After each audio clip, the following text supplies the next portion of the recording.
2025 10th supplementary exam எழுத போகிறவங்களுக்கு யாருக்காவது ப்ராக்டிக்கல் சப்ஜெக்ட் இருந்துச்சு அப்படின்னா இப்போ நீங்கள் ப்ராக்டிக்கல் கிளாஸ் கண்டிப்பாக அட்டன் பண்ணி ஆகணும். ஜூலை 4th அன்னைக்கு உங்களுக்கு எக்ஸாம் ஸ்டார்ட் ஆகுது. அதுக்குள்ளே நீங்கள் ப்ராக்டிக்கல் கிளாஸ் போகணும், ப்ராக்டிக்கல் எக்ஸாமும் அட்டன் பண்ணணும். ப்ராக்டிக்கல் எக்ஸாம் உள்ளவங்க நீங்கள் எங்கே ப்ராக்டிக்கல் எக்ஸாமுக்கு அப்ளை பண்ணீங்களோ, அதாவது ப்ராக்டிக்கல் கிளாஸுக்கு ஃபர்ஸ்ட் டைமாக நீங்கள் ரிஜிஸ்டர் பண்ணியிருப்பீங்க, அங்கே ஒரு ரெசிப்ட் கொடுத்துருவோம் தெரியுங்களா, அந்த ரெசிப்டை எடுத்துட்டு நீங்கள் எங்கே ரிஜிஸ்டர் பண்ணீங்களோ அங்கே போய் உங்களுக்கு என்னைக்கு ப்ராக்டிக்கல் கிளாஸு எந்த ஸ்கூலில் அப்படின்னு கன்ஃபார்ம் பண்ணுங்க.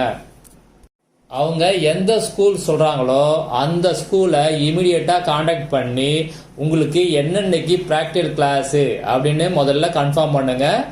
அந்த ப்ராக்டிக்கல் கிளாஸ் வைக்கிற இடத்துல தான் உங்களுக்கு ப்ராக்டிக்கல் எக்ஸாம் நடக்கும். ஜூன் 4th முன்னே நடக்கும் உங்களுக்கு.